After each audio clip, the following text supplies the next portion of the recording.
Hello viewers, আমি আজকে চলে এসেছি কঙ্কালীতলা মন্দির শান্তিনিকেতনে।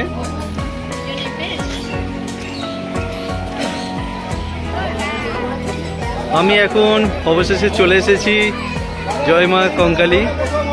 এটা 51 শক্তিপীঠের মধ্যে একটা শক্তিপীঠ, যেটি অবস্থান করছে বোলপুরের শান্তিনিকেতনে। বোলপুর স্টেশন থেকে মাত্র 9 কিলোমিটার দূরে এটি অবস্থান করছে। আর এই রাস্তাটা দিয়ে আমি এসেছি।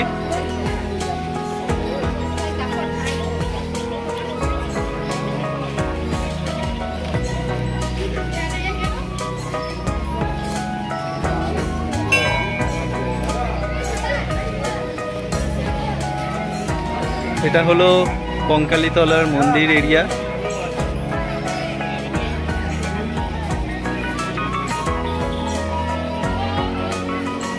আর এই হলো মেন মায়ের মন্দির। এখানে মনে করা হয় যে যখন দেবীর শরীরের অংশ নিয়ে যাচ্ছিল, সেই সময় দেবীর শরীরের কোমরের কঙ্কাল এখানে পড়েছিল, তাই এখানকার নাম হয়েছিল কঙ্কালীতলা। কঙ্কালীতলা মন্দিরের এটা হলো ফ্রন্ট সাইড। আর এই যে মন্দির এরিয়াটা দেখছেন, এটা বিশাল এরিয়া। এখানে প্রতি মঙ্গলবার আর শনিবার প্রচুর দর্শনার্থীদের ভিড় হয়ে থাকে।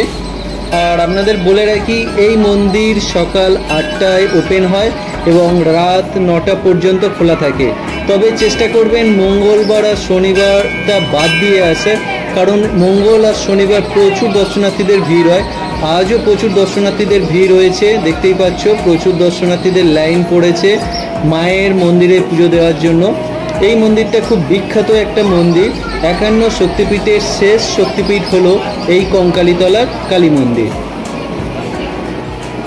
এই কঙ্কালীতলার কালী মন্দিরে দেবীর গর্ভে দেবীর কোনো মূর্তি নেই, অর্থাৎ এখানে দেখা যাচ্ছে যে এখানে দেবীর কোনো মূর্তি না থাকায় দেবীর ছবি অর্থাৎ একটা ফটোকে পূজা করা হয়ে থাকে দেবী রূপে। এখানে দেবী দেবগর্ভা নামে পরিচিত।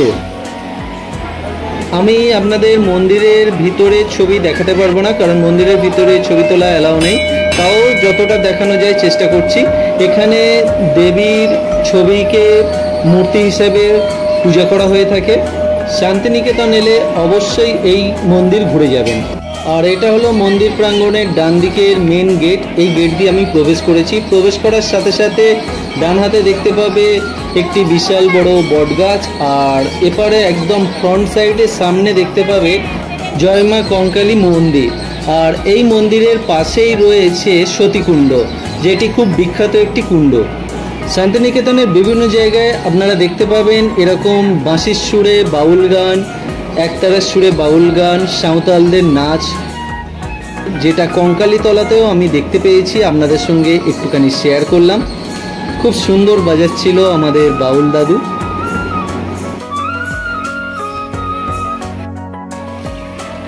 আর এই যে কঙ্কালীতলা মন্দিরটা দেখছেন, মন্দিরের একদম ডান দিকের পাশে এই যে এখানে কুণ্ডটা দেখছেন, এখানে মনে করা হয় দেবীর যে কোমরের অংশ পড়েছিল এখানে, সেই কোমরের অংশ এই কুণ্ডে নিমজ্জিত আছে। এই কুণ্ডের জল কখনো শুকায় না, যেটা মনে করা হয়।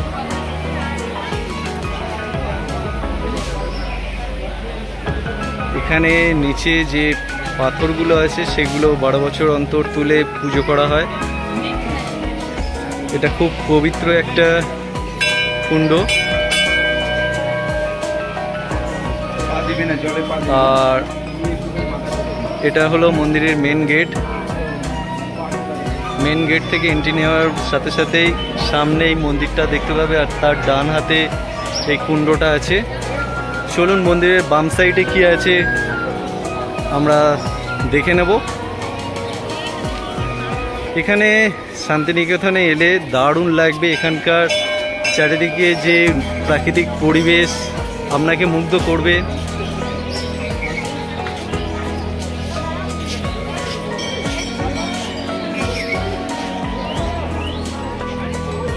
এটা হলো মন্দির এরিয়া। আর এখানে শান্তিনিকেতনের যে হাতের তৈরি জিনিসপত্র সেগুলো এই জায়গাটাতে কেনা বেচা হয়ে থাকে।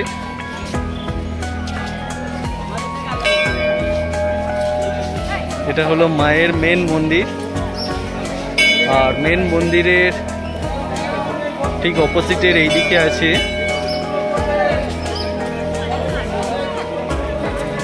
এই যে গাছটা দেখছেন, এই গাছে এসে মন্দিরের মানত করা হয়। যারা যাদের মনস্কামনা পূর্ণ করতে চায় এখানে বলি হয়ে থাকে।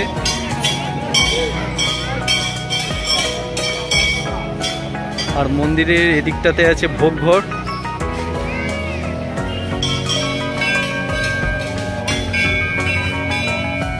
এখানে হোমযজ্ঞ করা হয় যারা এখানে পুজো দিতে চাও ভিআইপি ভাবে। আর মন্দিরের এটা পিছন দিক। এখান থেকে আমরা এখন বাইরের দিকে যাব কোপাই নদী। কোপাই নদীটা দেখতে কেমন। হাঁটতে হাঁটতে মন্দিরের একদম পিছনে চলে এসেছি। আপনারা চাইলে মন্দিরের এই যে রাস্তাটা এই সাইড দিয়েও আসতে পারেন। কঙ্কালীতলা মন্দিরের একদম পিছনে আছে স্নানঘাট, আর এই ঘাটের সামনে দেখতে পাবে কোপাই নদী।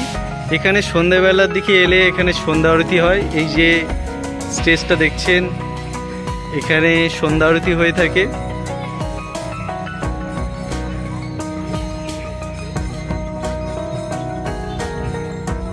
আর এই কোপাই নদীর একদম পাশেই আছে কঙ্কালীঘাট শ্মশান, কঙ্কালীতলা। কোপাই নদীটা দেখতে খুব সুন্দর লাগছে, বিকেল টাইমে এলে আরো ভালো লাগতো। প্রচুর রোদ উঠেছে আর আমি আছি কোপাই নদীতে। শান্তিনিকেতনের কোপাই নদী খুব বিখ্যাত এবং ফেমাস একটা নদী। আমার তো এখানে এসে খুব ভালো লাগছে, শান্তিপূর্ণ পরিবেশ। আর এখানটাতে সন্ধ্যাবেলা এলে সন্ধ্যা আরতি দেখতে পেতাম। ওয়াও,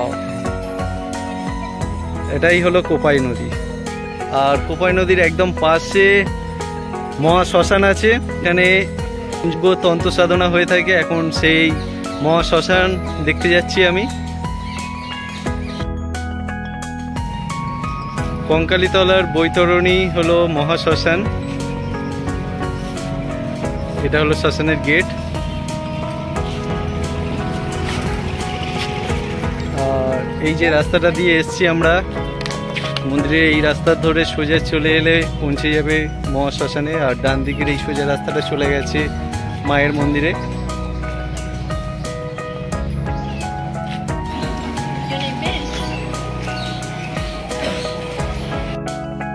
কঙ্কালীতলা মন্দিরে এলে বাম হাতে এই যে পার্কিং এর জায়গাটা দেখছে, এখানে প্রচুর খাবারের দোকান দেখতে পাবে। এখানে চাইলে টিফিন করে নিতে পারেন। আর মন্দিরের বাম সাইডের এদিকেও আছে একটা বড় মন্দির, শিব মন্দির।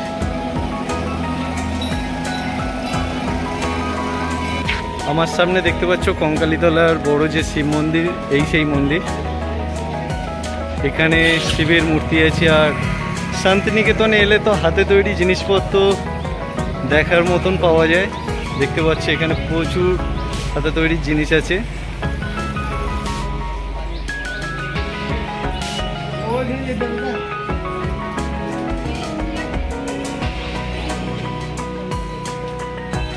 এখানে একটা রথও আছে দেখতে পাচ্ছি, যেটা রথের সময় সাজিয়ে গুছিয়ে বার করা হয়। আর এই হলো শিব মন্দির।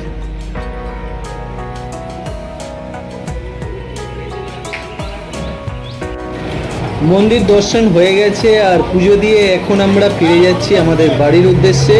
আমরা টোটো নিয়ে বেরিয়ে পড়েছি আমাদের বাড়ি ফেরার পথে। আপনারাও শান্তিনিকেতনে এলে অবশ্যই এই কঙ্কালীতলা মন্দির ঘুরে যাবেন। মাত্র 9 কিলোমিটার দূরে এই মন্দির অবস্থান করছে।